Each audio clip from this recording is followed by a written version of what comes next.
I wonder how many people you just offended by that statement. Don't care. I really don't care.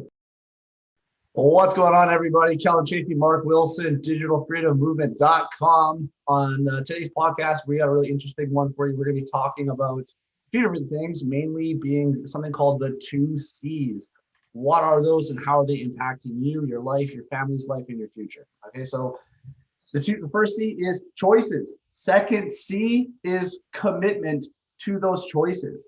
Okay, I'm going to give you guys a bit of tough love here. So the fact of the matter is that I am where I am today because of the choices that I've made and the commitment to those choices. And the same goes for every single person listening to this podcast or watching this on social media currently. So, if you are broke as shit, you hate your life, you're miserable, good. That's your fault because that's a choice that you've made and you've committed to that choice. Mark, he gets the freedom to coach people from anywhere in the world off of his phone, from his home in Mexico, Japan, minus COVID restrictions, and he has to live with that because that's a choice he made and he committed to that choice. If you are not where you want to be in any aspect of your life, whether that's like maybe fitness, maybe you're a little fluffier than you used to be, especially with all this COVID stuff. Maybe you're not as successful or as wealthy as you want to be. That's your fault. And you need to make choices that are, conducive to achieve those goals. And there's a lot of people not doing that. Instead, I feel what a lot of people like to do is either A, not think about it, or B, just blame the world or blame other people for the reason being where they are right now. If you are overweight and you want to get in shape, go to the fucking gym, eat right. And if you don't do those things, if you don't commit to those choices, nothing is going to change for you, period. So 100%. I wonder how many people you just offended by that statement. I don't care. I really don't care. Yeah, no, but it's the truth, right? And let us know if that offended you in any kind of way. We want to know that because in the end of the day, we're all blessed with certain gifts and certain situations of where we were born. Now, the two of us were not blessed with silver spoons in our mouths. We weren't. We didn't have those when we were born. We were born into two way different situations, but we had to make choices to get to where we are now to be able to live those lives that Kelland was just talking about, right? So yes, those were choices that we made. Yes, some people are born into poverty. Some people are born into foster care. Some people born into broken homes. Some people are born into abuse. All of those type of things. Now, when you're a child, you don't have a choice. Sometimes you just have to wait until you're an adult and take control unless you emancipate. And at that point in time, those are all your choices. You can decide what you want to do, how you want to operate. So if you were born into poverty, say, let's just say that your parents were on welfare and you're just like, well, this really sucks. Okay. That's not fun.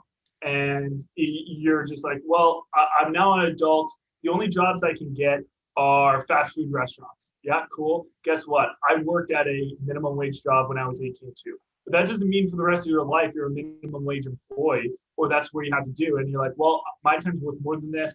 So what I'm going to do is because my time's worth so much, I'm not going to work at all. I'm going to feed off the system and I'm just going to do nothing with my time because my time's worth so much.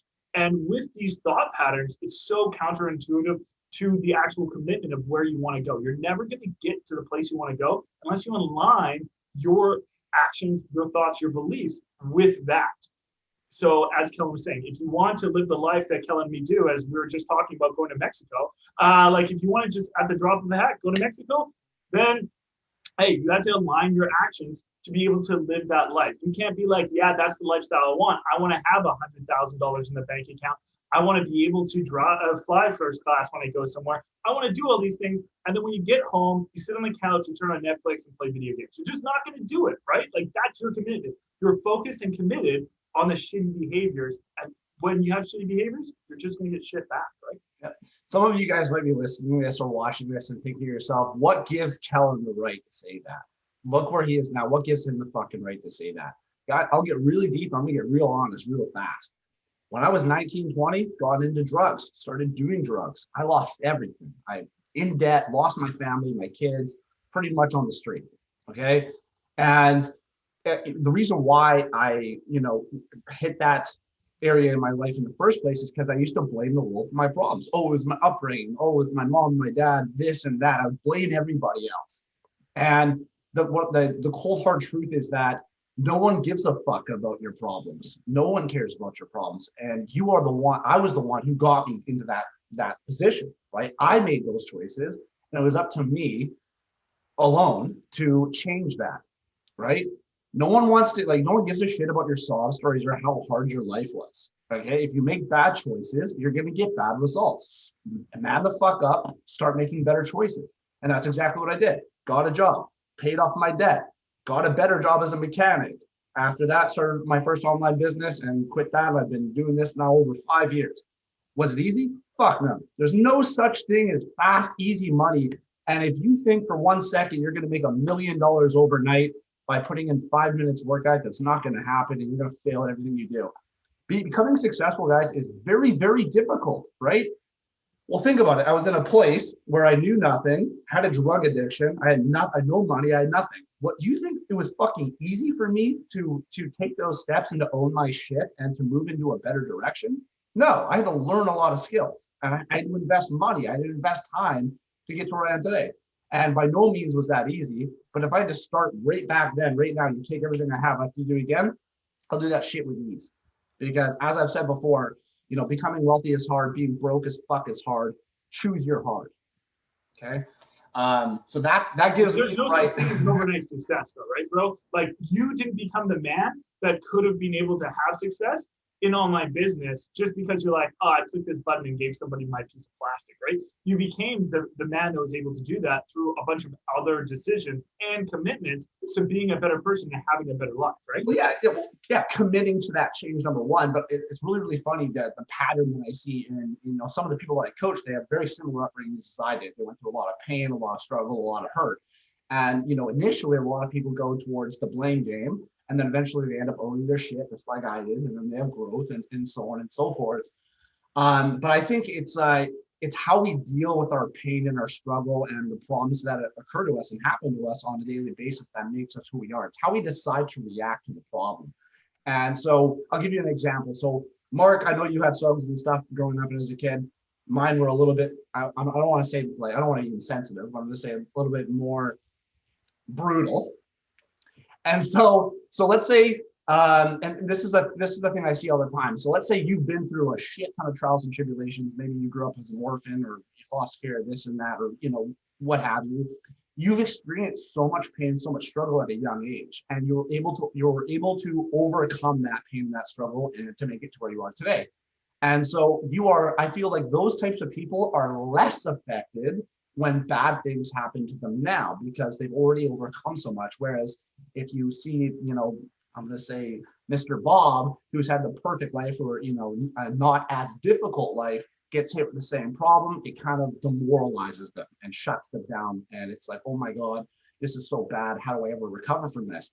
But at the end of the day, all Bob needs to do is not be a little bitch about it, find a solution to his problem, and keep on trucking on. Like, at the end of the day, it's cold, it's hard, but it's the truth, right? Like, you are where you are because of the choices you've made. Stop being a little bitch. Go get a gym membership, purchase an online fucking course, or read a book, learn some skills, implement those skills, change your life. Period. 100%, man. It's where your focus is at, right? So you can either focus on all the problems you have or all the solutions you have. And I'll give a nice little comparison that's very home to me. Is my dad had very much the same upbringing as you did, through foster care in orphanages and all that kind of stuff, and like not very fun life, right? And then I talk to him now, and he's able to endure tons of different hardships and heartaches and keep going, and he has had a lot of those type of things in his life. But the difference between you two is he continues to stare at the problems, complain about those problems, and stalk on those problems. And that's all I ever do. I phone my dad up, I talk to him for like half an hour and an hour, and you know what he talks about? All of the shit, all of the bad stuff that's happening in his life. Doesn't ask me any questions. It's all about him, his hardships and everything like that, and focusing on them. And I try to ask him questions about, like, what is he going to do with it? It's like, what can I do? All this type of stuff. But his glass is too full. And then when I talk to you that, can endure the same things as him and keep rolling, Well, you're looking at the solutions and you may get frustrated or pissed off. And by the way, guys, those are okay feelings to have, but you just have to do something about it. Don't just stop there. And that is the issue. So many people are committed to just stopping at the problem, focusing on that, and that's all that they can see in their vision. Or you can change that, change your paradigm, and be like, well, these are shitty fucking things. I don't want this in my life. And start looking at the solutions or surrounding you with people that have the answers. And that is exactly it. Kelland didn't have all the answers when he got into online business. I sure as fuck didn't. But what we did is we found people to surround ourselves with, and we found the answers together. And together we continue to rise, surrounding ourselves with those people and being committed to the solution, right? Exactly. Mark asked me an interesting question not so long ago, and he said, Kel, what were your beliefs or non-beliefs, when you started your first business? And I gave him kind of a funny response. Like, so a lot of people go through, these thoughts on, prior to taking a leap of faith or doing something that is outside of their comfort zone. And so, when I started my first online business, I was kind of like different than other people because I was so desperate, right? So what went through my head is, I don't know if I'm going to be good at this. I don't know if I'm going to succeed at this. All I know is I can't keep doing what I'm doing right now. And I refuse to keep doing what I'm doing right now. And I knew that nothing was going to change for me by any means if I kept doing the same shit. So I went in with kind of blind faith. I said to myself, I'm going to do the best that I can. And I'm going to work my ass off as hard as I can. And if it all works out, awesome. And if it doesn't, at least I tried. I could die happy knowing that, at least I tried to, excel or to, reach my goals and my and dreams. And, so I went in kind of blind like that. I was like, fuck it. I don't care what happens. I'm just going to push and push and push and push and push and push. And that ended up doing really, really well for me. But it's because you went in with both feet, not just one or a little toe. Probably the pinky one. But like you didn't go in like that. You went in with both feet. It's just like, well, it doesn't fucking matter. This has to be better. Any struggle here has to be better than what I'm doing. And this is the issue that I see so often, and that people have the belief. Be like, this isn't. They go into an opportunity. They go into something new, but with one toe, with maybe a foot, not the whole leg, because they're too afraid to do that. And with their whole body still being out of it and just going in with a little bit, all they're thinking about is like, I'm going to be scammed. This isn't going to work for me. I can't do this. I'm too stupid. All these kind of beliefs that they build up inside themselves. They're so committed to these stupid beliefs, these untrue beliefs, which are fine. We all have them. It's just debuffing them, right? And they go into it like that. So they jump in, and as soon as they hit their first obstacle, well, I was right. All my beliefs were right. This was a scam. This wasn't going to work for me. I'm too stupid. I can't learn. And then they back out. And they're in the exact same position, but they just wasted more of their resources, time and money on something that didn't work for them, but it was because they got in their own way. Exactly.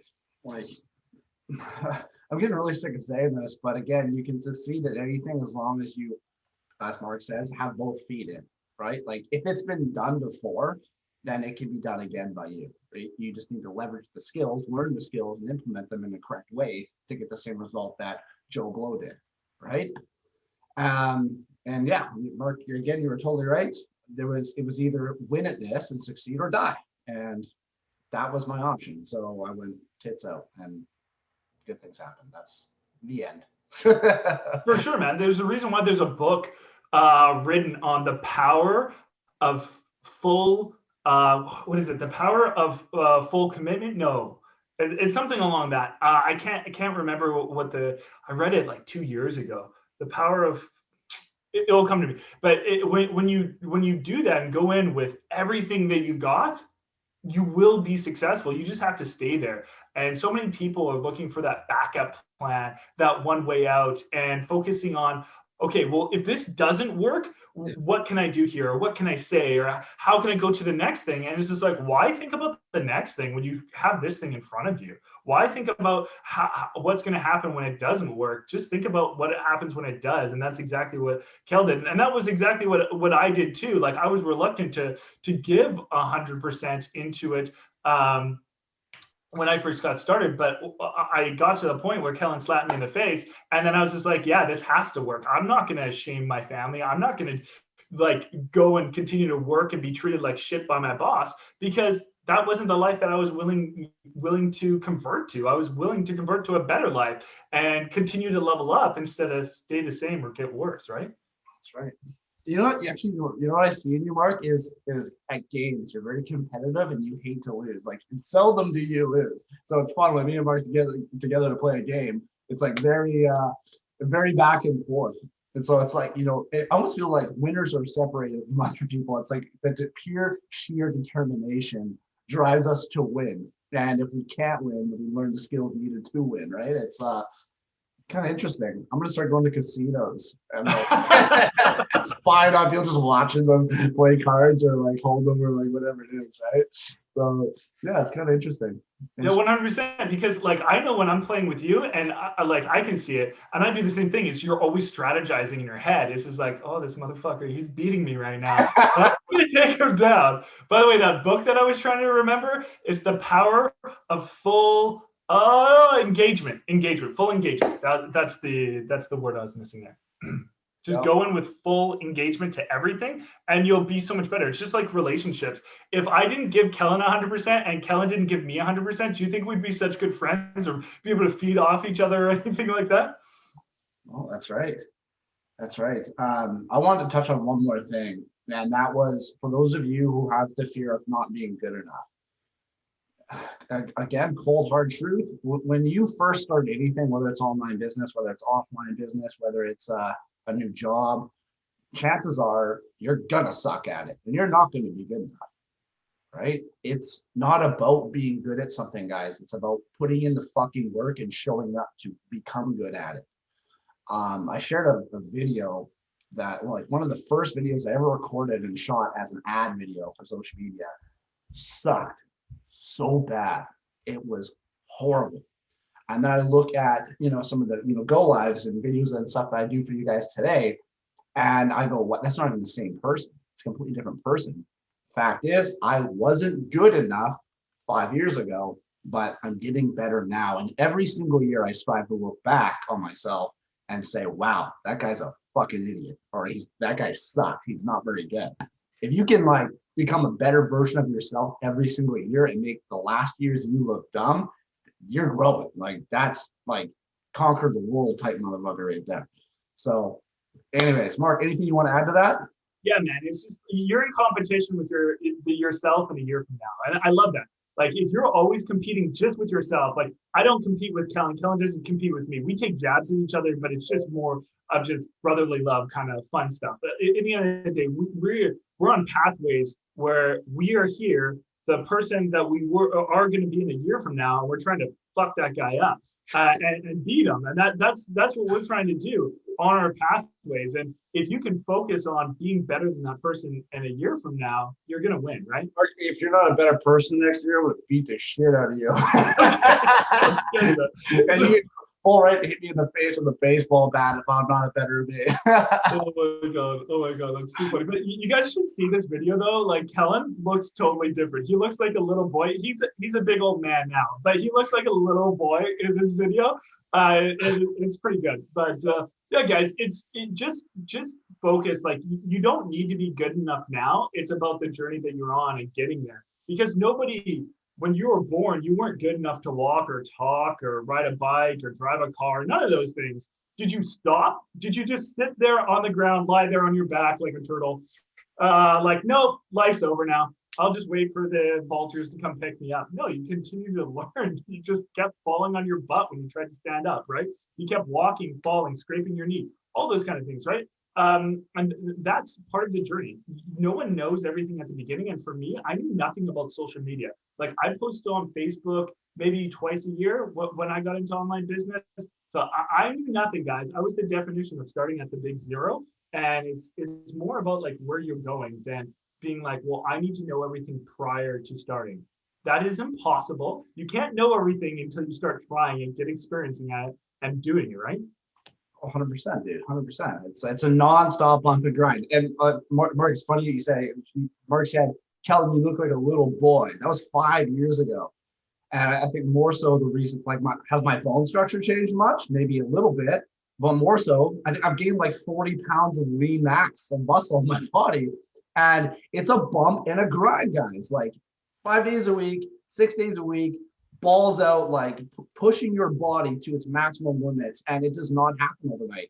It's taking me 5 years to put on like 40 pounds of lean contractile tissue. Like, and at the same time, guys, he's had he's pinched nerves where he couldn't work out for months on end. Yeah. But that it wasn't like, oh, I pinched my nerve. I literally am in so much pain every single day. I want to cry. I cannot work out for a couple minutes. Do you think he stopped going to the gym because of that? Well, no, I took a break and started back at zero and just working my way up, right? It's, when you can push yourself so hard just for like this much gain, just this much growth, and just keep doing it nonstop, it all adds up to something really, really big. So although I have changed a lot mentally and I've grown a lot mentally, you're able to apply the same methods to your body composition. Like, go to the gym, work out, lift some heavy shit, make gains, babe. I'm right here, babe, now. Oh, yeah. All right, guys, that's it for this one. If you guys have any questions, concerns, or simply want to give some input, feel free to email us at info@digitalfreedommovement.com. We'd love to hear from you, and I'll see you guys on the next podcast. Much love, guys. Thank you for tuning in to the Online Entrepreneur Experience by DFM. We want to hear from you. If you have any questions for Kelland or Mark to answer on our next episode, email us at info@digitalfreedommovement.com. We'd love to answer any of your questions. And don't forget to tune in next week for another amazing experience.